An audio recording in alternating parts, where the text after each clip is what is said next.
Welcome back to another quick and easy tutorial. In this video, I'll show you how to remove shorts on YouTube using your mobile phone. So, let's get started. First, open the YouTube app on your phone. Once you're on the main homepage, you'll notice a bunch of shorts appearing in your feed. If you don't like them or want a cleaner YouTube experience without shorts, here's what you can do. Tap on the three dots that appear next to any short video. Tap on Not Interested.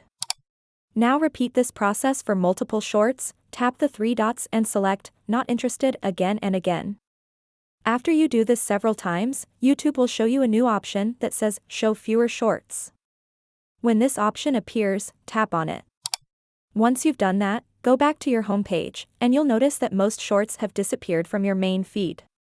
This helps make your YouTube experience smoother and more focused on the long-form videos you actually enjoy. And that's it. If you found this video helpful, make sure to like, share, and subscribe for more useful tips like this.